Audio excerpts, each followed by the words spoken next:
Hey everyone, okay, so today's tutorial is on eye shape and finding your eye shape, because unless you're doing a standard eyeshadow application, which is just like a shadow over the eyelid and mascara, if you're going to do more advanced things like smoky eyes, contoured eyes, cat eyes, whatever you want, then you may need to know your eye shape, because things need to be altered as you go along. And knowing your eye shape is very important.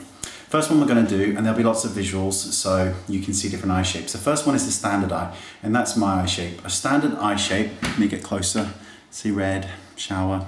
Anyway, a standard eye shape means that you can see the eyelid all the way across when the eye is open, and they're not too far apart, which means my eyes aren't more over here, and they're not too close together, meaning they're more near the bridge of the nose. That's a standard eye. With the standard eye, you can do pretty much whatever you want. It's a relatively good eye shape to have, I suppose. They're all good, depends on your preference, but this is a standard eye.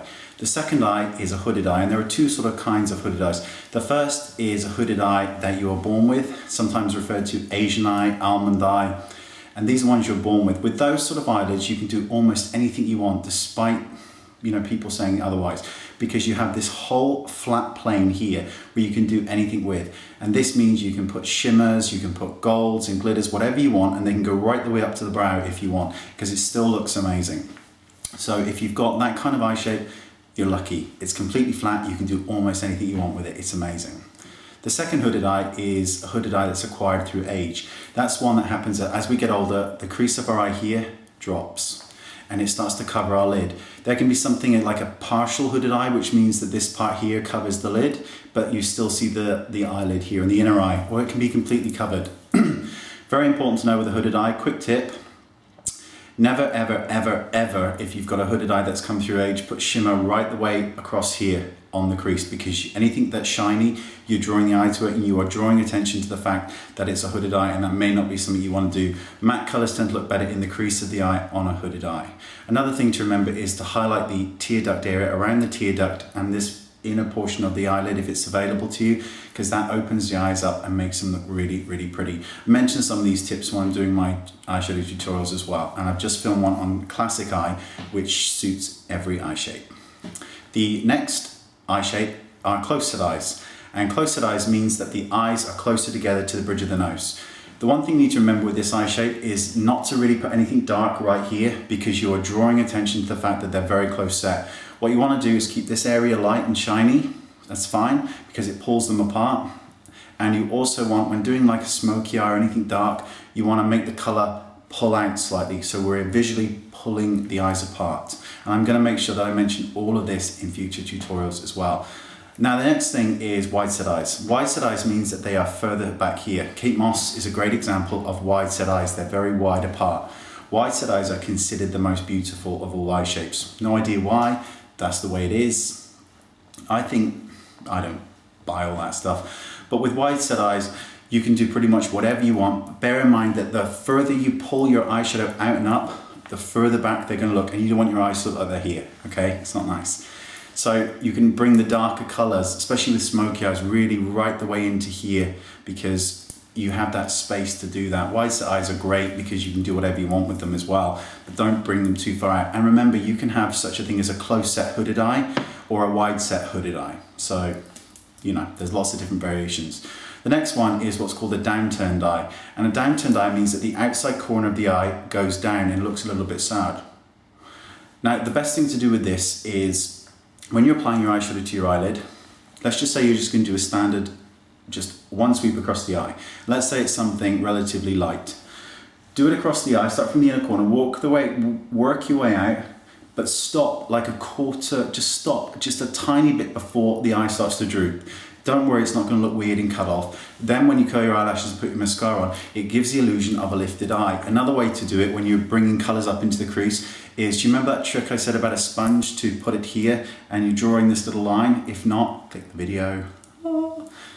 And what this does is you always want to kind of create a harder line here because it pulls it up. And I prefer a kind of hard line here, squared off sort of eyeshadow look, because I think that it really lifts the eyes up. Most people want to lift the eye up. So that's what you need to do if your eyes are sort of drooping and a little bit sad looking. The next ones are deep set eyes. And a deep set eye means that the eyelid goes right the way back. It almost looks like it goes right the way back into the skull. And with deep set eyes, you have this huge lid space here. Now, one of the worst things you can do, unless you're doing a smoky eye, is to put something really dark just on the eyelid, because you are basically, you know, look like you've got two black holes in your head. It's not a pretty look unless you're doing a smoky eye, which is balanced because you're doing it all the way around. So on a deep set eye, always keep the eyelid light and shiny if you can, because it's nice, it brings them forward at you. And when you're doing crease work, remember that with crease work, you do not ever sort of put the brush right into the socket of the eye and do that, because again, you're pushing this dark back. You don't want that.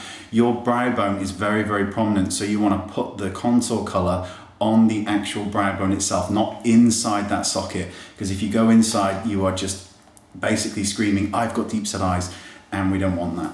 So there's a whole different case of eye shapes and all that kind of thing. Bear in mind, you can't have a deep set hooded eye because the two don't go together. As you get older with deep set eyes, they tend to go further back into your head, it looks like, and therefore the crease becomes more prominent, the brow bone, so it doesn't hang down. Deep set eyes are absolutely gorgeous, and they can be brought out like you wouldn't believe. Prominent eyes is the last one, and a prominent eye means you have very, very large eyes, and sometimes they can tend to protrude and come out at you. One of the things you can do to minimize this, if that's what you want, is to look at matte colors. You can always highlight the inner tear duct because it's always pretty to do that on all eye shapes. But at the same time, if you lighten your lid, you are again drawing attention. Learning contouring and highlighting is the best thing you can do, because what you lighten will come out at you, and what you deepen will recede away from you. So putting a more matte sort of browny color, or any color you want, anything matte that doesn't draw attention to the light, will make that area appear less sort of protruding and out at you. I love protruding eyes. I think they're so sexy, but you know, each to their own. We've all got things about our faces we don't want, we don't like, but learning how to play them up and to change them is great. And with protruding eyes, bear in mind about the matte shades, but remember, you can do anything you want with them, but at the same time, think matte colors. And yes, you can have a hooded protruding eye, absolutely. So the same comments apply. I hope you found this a little bit useful, and pictures and everything else. And I will try and explain when I'm doing eyeshadow tutorials, I'll try and explain all the different variations you may need for your eye shape as well. Thank you for watching. Bye-bye.